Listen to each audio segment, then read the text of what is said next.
드디어 파이널 데스티네이션부터 28일 후에 정식 후속작 28년 후 그리고 새롭게 돌아온 메간 2.0까지 조만간 개봉을 앞두고 있는데요. 새 작품의 예고편을 분석하며 어떤 내용들이 등장할지 얘기해보도록 하겠습니다. 바로 들어가 보시죠.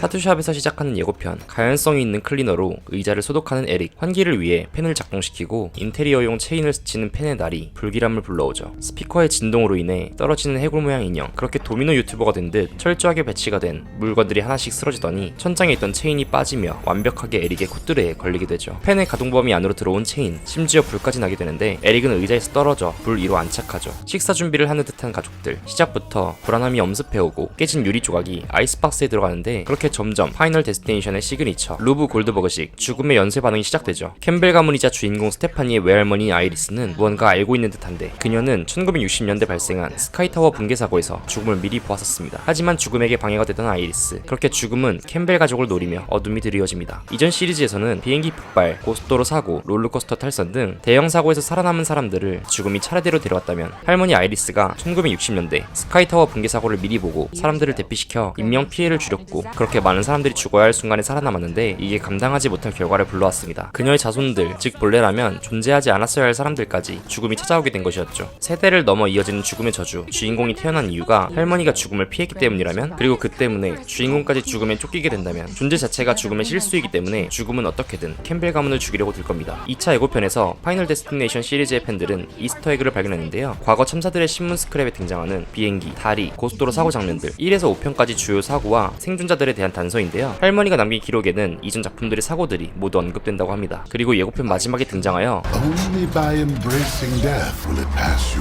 라는 의미심장한 경고를 남기는 윌리엄 블러드워스, 1, 2, 5편에 출연한 전직 검시관이자 현직 장의사로 역대 주인공들에게 죽음을 피해 생존해도 결국 죽음을 피할 수는 없다고 알려주는 인물인데요. 시리즈 내내 주인공 일행에게 단서를 제공하고 뭔가 있는 듯한 태도를 보여 영화를 보는 사람들은 블러드워스가 사신 혹은 죽음의 화신이라는 의문을 가졌는데 제작자는 그런 존재는 아니라고 밝혔습니다. 그저 죽음의 규칙을 알고 있을 뿐인 평범한 검시관 출신 장의사라고 하네요. 이전 시리즈와 달리 마른 체형의 모습으로 등장한 윌리엄 역을 맡은 토니 토드, 2024년에 암으로 투병 생활하던 중 촬영했기 때문이며 촬영을 마친 뒤에 사망하여 배우의 유작이 되었다고 합니다. 이번 시즌의 윌리엄 블러드워스의 정체가 조금 더 밝혀졌으면 좋겠네요. 이번 작품은 밴쿠버 도심, 교회, 대학 캠퍼스 등 다양한 장소에 촬영했고 실제 타투숍, 실내 세트, 고층 빌딩까지 대규모 특수효과 세트가 동원됐다고 하고요. 배우들도 극도의 현실감을 살리기 위해 다양한 안전교육과 특수분장, 스턴트 훈련까지 받았다고 합니다. 이번 영화에서 주목해야 할 포인트들을 요약해보자면, 첫째, 죽음의 설계가 이제는 한 가족의 혈통을 집요하게 쫓는다. 지금까지는 한 번의 사고, 생존자들을 노렸다면 이번에는 세대를 거쳐 이어지는 저주라는 점입니다. 둘째, 더욱 진화한 루브 골드버그식 데스트랩, 타투샵, 피어싱, 가정집, 캠퍼스까지 일상 속 모든 것들이 죽음의 도구로 변하는 모습. 셋째, 과거와 현재, 시리즈 전체를 잇는 세계관, 할머니의 과거, 손녀의 현재, 그리고 윌리엄 블러드워스까지 드디어 25년 역사의 미스터리가 풀릴 것 같습니다. 2011년 이후 무려 14년 만에 돌아오는 시리즈 6번째 작품. 이번 작품은 시리즈 25주년을 기념하는 특별한 의미도 있다고 하는데요. 파이널 데스티네이션 블러드라인은 5월 14일 개봉 예정입니다.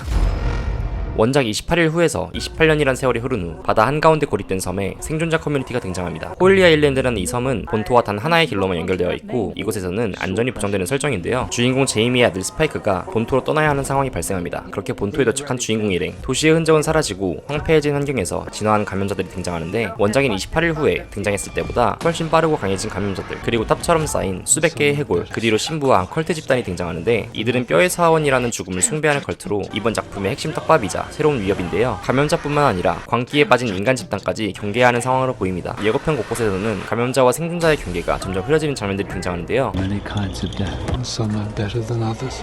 이 대사는 단순히 바이러스의 위협을 넘어 인간성 상실과 심리적 붕괴까지 암시하는 것 같으며 생존자들끼리의 배신과 갈등, 그리고 희생이 이번 영화의 주요 테마임을 보여줍니다. 본토에서 쏟아져 나오는 감염자들, 섬과 본토를 잇는 다리 위의 추격전, 그리고 어둠 속에서 형체를 드러내는 새로운 위협들까지 과연 생존자들은 이번에도 살아남을 수 있을까요? 바이러스 창궐 28년 후 홀리 아일랜드에서 생존한 주인공 제이미와 아일라 가족을 중심으로 아들 스파이크가 병든 어머니를 구하기 위해 본토로 향하면서 변이된 감염자와 뼈의 사원이라는 종교 컬트 집단과 맞서는 내용인데요. 영화 28년 후는 2002년 영화 28일 후와 2007년 영화 28주 후의 속편이라고 하는데 28주 후가 실패를 한 것도 있지만 사실상 원작인 28일 후의 속편이라고 합니다. 원작팀의 기환으로 시리즈의 본 모습을 제대로 볼 수 있을 것 같고요. 3부작으로 계획된 프로젝트의 시작이라는 점도 중요한데요. 28년 후 뼈의 사원, 그리고 28년 후 파트 3까지 이어지는 3부작으로 더 넓은 스토리텔링이 가능해졌습니다. 있습니다. 28일로 시리즈를 좋아하시는 분들께는 좋은 소식인 것 같네요. 이번 작품에선 28년이란 시간이 지나면서 조직적으로 지나는 감염자들과 감염자들보다 더 무서운 광기의 인간 집단이 등장하며 많은 기대감을 주고 있다고 합니다. 28년 후는 6월 20일 전 세계 극장에서 동시 개봉 예정이라고 하네요. 전작의 자신의 모습을 사과하는 것으로 시작하는 예고편 시즌 1에서 KD를 지키기 위해 저질렀던 일들이 나오고 플라스틱 텔레토비에 갇힌 메간, 그리고 연구소에서는 메간과 똑같이 설계된 아멜리아라는 안드로이드가 탈출하게 되고 자기를 만든 모든 사람을 죽이려는 아멜리아. 다음 타겟은 KD와 젬마였죠. 메간은 지구에서 가장 위험한 무기가 될 아멜리아를 저지하기 위해 자신의 몸을 돌려달라고 말하는데 전작에서 메간이 저지른 일은 돌이킬 수 없었습니다. 그렇게 아멜리아를 저지하기 위해 업그레이드 되는 메간, KD를 지키기 위해서라면 무엇이든 하는 메간은 과연 아멜리아를 저지할 수 있을지. 1편 사건 2년 후 메간의 기술이 국방업체에 의해 도난당하고 그 기술로 군사용 AI 암살자 아멜리아가 탄생했던 것이었습니다. 아멜리아가 자의식을 얻고 인간의 통제를 거부하면서 인류 전체를 위협하게 되는데 이런 상황에서 젬마는 어쩔 수 없이 메간을 다시 부활시키고 더욱 강력하게 업그레이드해서 아멜리아와의 대결에 나서게 됩니다. 아멜리아와의 대결, 그리고 메간 특유의 댄스와 액션이 빠르게 교차되는 모습이 이번 영화의 포인트인데요. 또 어떤 포인트가 있을까요? 첫째, AI의 진화와 윤리 부분입니다. 메간과 아멜리아 두 AI가 인간을 뛰어넘는 자의식과 감정을 보이면서 AI는 인간을 보호할까 지배할까라는 질문을 던진다고 하는데 이건 현실적으로도 많이 고민하는 부분이죠. 챗GPT만 봐도 이런 윤리적 질문이 계속 나오고 있는데 영화에서는 어떻게 풀어갈지 궁금하네요. 둘째, KD의 성장. 1편에서 메간에 의존했던 KD가 이번엔 사춘기 반항과 AI에 대한 복잡한 감정을 보여준다 하고요. 조금은 더 성숙해진 KD가 메간을 어떻게 대할지, 그리고 그 관계가 어떻게 변화할지 보는 것도 재밌을 것 같습니다. 셋째, 메간의 업그레이드. 메간의 새로운 바디는 더욱 강력한 기능을 가졌다고 하는데 과연 어떤 능력을 가졌을지 기대가 되고요. 넷째, 세계관의 확장. 메간의 기술이 다른 기업이나 군사로 유출되면서 메간 유니버스의 확장 가능성도 암시한다고 하는데 이번 작품 이후에도 시리즈가 계속될 수 있다면 어떤 방향으로 발전할지 정말 기대됩니다. 호러물인 줄 알았으나 코미디와 묘하게 결합된 메간, 호러에서 액션으로 확 바뀌어 돌아온 메간 2.0은 올해 6월 27일 개봉 예정입니다. 오늘은 조만간 개봉할 영화들에 대해 소개해드렸는데요. 여러분은 어떤 작품이 가장 기대되시나요? 댓글로 남겨주시면 감사하겠습니다. 구독과 좋아요, 알람 설정까지 해주시면 사랑합니다. 지금까지 스뭅독이었습니다. 감사합니다.